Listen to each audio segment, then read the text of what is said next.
Do you think you are your name, your job, or your beliefs? What if everything you consider to be yourself is just an illusion? We collect these fragments like a mosaic and call it I. But who is actually holding this mosaic? Who is the one who is aware of all these fragments, but is not any of them? Allow yourself to doubt this for a moment. Close your eyes and just ask yourself, who am I? You'll hear names, see images, and remember stories. But if you remove all of that, what's left? What remains is the simplest, most fundamental, and most undeniable thing: the feeling of I am. It's not a thought. It's not a concept. It's a simple, pure sense of presence. And here is the greatest paradox. This I am is not the final destination, but just a door. It's the entrance to the very heart of your reality, where there is no I, no world, and not even one who experiences it all. It is not the answer, but rather the key. What is I am? Really? Most people mistakenly take I am for their ego. Imagine that your ego is a complex mechanism, constantly creating stories about you, evaluating the world, and comparing itself to others. This is the noise in your head that you mistakenly think is your inner voice. The feeling of I am is not this mechanism. It is the space in which the mechanism operates. It is the screen on which all these stories flash. But the screen itself remains unchanged. I am is the primary expression of the Absolute, the first, most subtle illusion that gives rise to all others. It is like the first ray of light, which, passing through a prism, creates the entire spectrum of colors. These colors are our world, our personality, and everything we perceive as reality. But if you go back to that first ray, you will see that it has always been there. It was not created. It simply was. And just as you can separate the rainbow from the ray of light, you can separate your personality from what is aware of it. This is your true I am. Isn't I am just another thought that can be discarded? That's a good question. Our mind, this monkey mind, as it is called in Eastern traditions, is constantly busy. It latches onto everything that appears on the horizon: thoughts, feelings, sensations. And when you try to focus on I am, the mind can turn that feeling into another object of its attention. It will say, aha, I've found I am. Now I can think about it. But that is a trap. I am is not an object. It's not something you can put on a shelf and examine. It is the very foundation of your perception, the subject who perceives. Imagine you are watching a movie. You can analyze the plot and evaluate the actors, but you can't see the eye that is watching while you watch. In the same way, you cannot see I am as a separate object.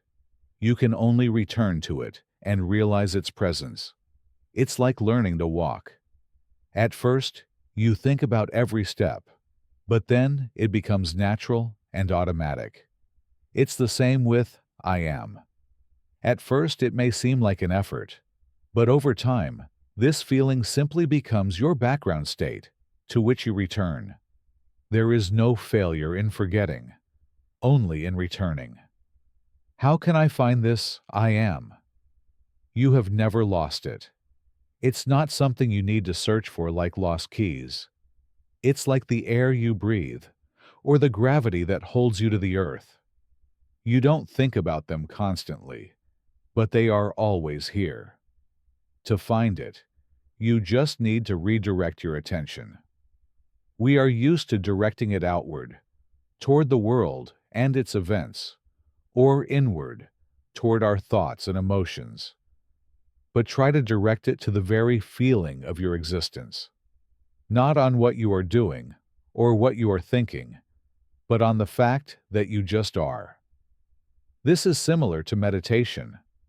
When you sit, you don't try to stop thoughts. You just observe them. You see them come and go, but you don't get involved in them. It's the same here. You notice what you feel, think, and do, but in the background, you always return to this quiet and unchanging I am. It's like a lighthouse in a stormy ocean. It always stays in place while the waves come and go.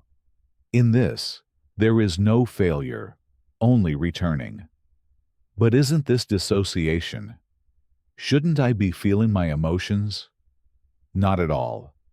This is not an escape from reality. We are talking about returning to its true nature. Dissociation is when you don't want to feel pain, so you turn yourself off. The practice of I am is when you see that pain is just a sensation, not your essence. You don't run from the pain.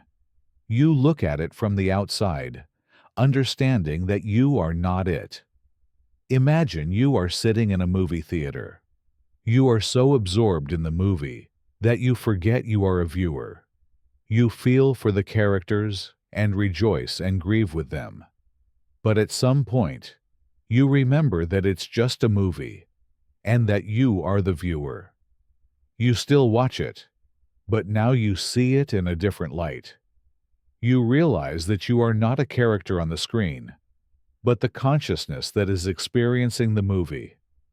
In the same way, when you stay with your I am, you don't leave the world. You see it for what it truly is. You see that you are not a character in this life, but the consciousness that experiences it. This is not the loss of yourself, but the discovery of yourself. The journey from I am to the absolute. How long should I stay in this state? Until you see that even the feeling of I am is also a form, the last illusion that needs to be let go of. It's like the last layer of an onion. When you peel it off, you think there's nothing left. But that's when you see its true nature, an emptiness that is not empty. But don't try to get rid of it prematurely. That would be like trying to tear a plant out by the root before it has ripened. This feeling is your faithful guide. It is the door, but to pass through it, you must use the door itself. This is both the path and the entrance. Stay with it, love it, and meditate on it until it dissolves in its own time. The real work happens without a doer, just as a flower blooms on its own when its time comes. Your task is simply to create the conditions for this. What happens when I am disappears? When I am leaves, what has always been there remains. It is boundless, formless, and timeless consciousness. Something that is impossible to describe in words. It's not emptiness, but fullness. Not an absence, but a presence. It's like waking up from a dream and realizing you were never asleep. At that moment, the separation disappears. There is no one who experiences and know what is experienced. There is no subject and no object. There is only pure awareness that needs nothing to be. That is why you cannot reach this understanding through contemplation alone. The mind is just a tool that can prepare you for it. But the final step is always an act of surrender, an act of returning to your I am, until it dissolves into what you have always been. True freedom. True freedom is not about finding yourself, but about seeing that you were never bound. You are already free. You are already whole. Your personality, your thoughts, and your experiences are just clouds drifting across the boundless sky of your consciousness. Stay with your I am. Trust in this feeling, as if it were your only true lighthouse.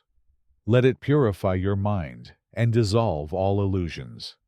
And at some point, when I am merges with the unknown, the work will be done. There will be no one left to speak of it. Only silence will remain. And that silence is what you have always been. and always will be. How does the mind work? When we forget I am. Our mind is an amazing tool, but it's prone to one fundamental misconception. It mistakes itself for you.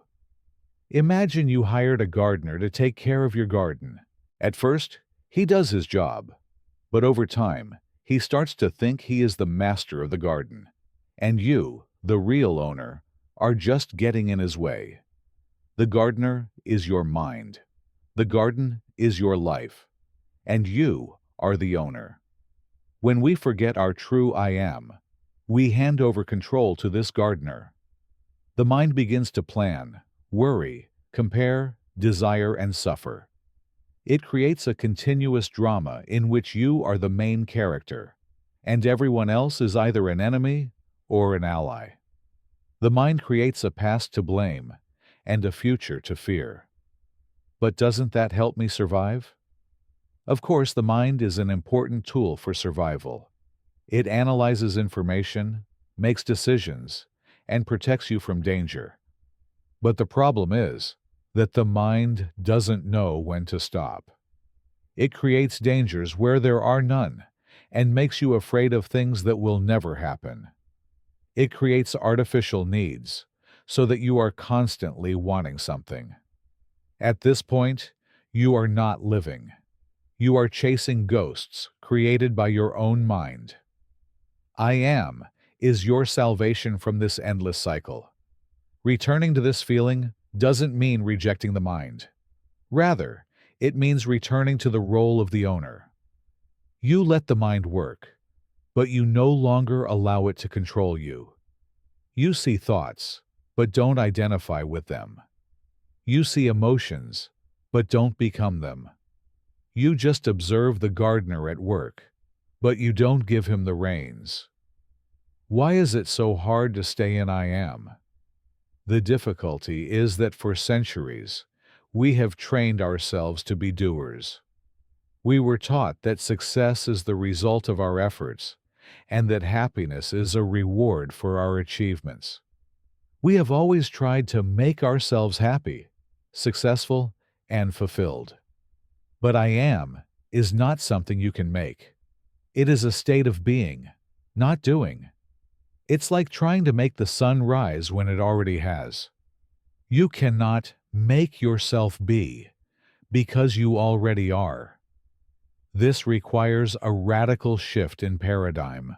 Instead of doing, you learn to be. Instead of trying to find yourself, you learn to let go of everything you thought you were. This is not passive inaction. It is active letting go. Remember the metaphor of the lighthouse? You can't make the lighthouse shine. It just shines. Your task isn't to build the lighthouse, but to see that it's already there. And then, just be in its light. When you return to I am, you are not doing something. You are simply returning to your true nature. Exploring the nature of I am. How it changes reality. When you begin to consciously return to your I am, amazing changes occur that go far beyond your inner world. Your attitude toward the external world, to other people, and to events themselves changes completely. The world is no longer hostile. We are used to perceiving the world as a source of threats, a battlefield where we must constantly fight for survival, success, and happiness. This view is generated by the doer mind, which sees everything as a potential danger or an opportunity for its own gain. But when you look at the world from the space of I am, you see it quite differently. The world ceases to be something separate from you. You begin to see that you and the world are parts of a single whole. It is like one hand not perceiving the other hand as something foreign. When you see the world as a reflection of yourself, fear disappears. The desire to control everything disappears, because you understand that everything is already in perfect order. This doesn't mean you stop acting. but your actions become completely different. They no longer come from fear or desire, but from a calm, conscious presence. It's like a parent taking care of their child. Their actions come from love, not from fear that something will happen to them. Relationships become easier. We often build relationships based on our ideas about other people, not on who they really are. We see them through the prism of our expectations, fears, and projections. I am allows us to discard all these projections. When you communicate with a person while in this state, you see not their personality, not their mask, but their true I am. You communicate with them on the level of pure being. This creates incredible depth and sincerity in relationships. You no longer need to try to please, be liked, or conform. You just are, and the other person just is. This is true love, which requires no conditions. But doesn't this lead to indifference? No. Indifference is also a form of ego that hides behind the mask of detachment. True compassion and love can only come from unity. When you see that another person's pain is your pain, you cannot remain indifferent. But at the same time, you don't get involved in their drama. You don't try to save them. You just are, and your presence becomes healing for the other person.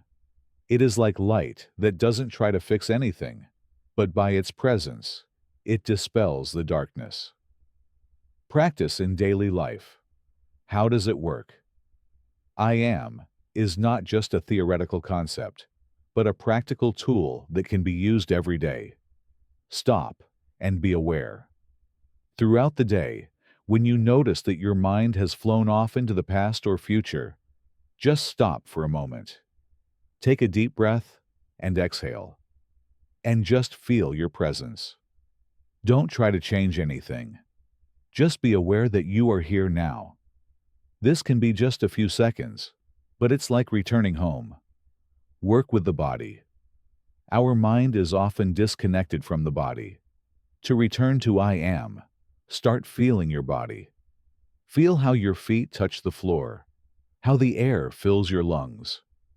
This helps you to ground yourself and return to your true I am, because the body is the closest form we can be aware of. See the world as a movie. When you encounter difficult situations, try to imagine that you are a spectator watching a movie. You see how events unfold, how people interact, but you remember that you are not a character in this drama. This allows you not to get involved in emotions, but to act consciously and calmly. Let go of the doer. When you are doing something, washing dishes, writing, working, stop thinking that you are doing it. Just allow the action to happen on its own. This is effort without a doer. You will see that in this state, everything happens more efficiently because there is no tension created by the ego. Final conclusion. The last step. The path to yourself is not a path upward, but a path inward. It is not a path to some final point, but the realization that you are already there. True freedom is not about finding yourself, but about seeing that you were never bound. You are already free. You are already whole. Your personality, your thoughts, and your experiences are just clouds drifting across the boundless sky of your consciousness. Stay with your I am. Trust in this feeling, as if it were your only true lighthouse. Let it purify your mind and dissolve all illusions. And at some point, when I am merges with the unknown, the work will be done. There will be no one left to speak of it. Only silence will remain. And that silence is what you have always been and always will be. What if you could let go of everything you consider yourself to be right now and just be?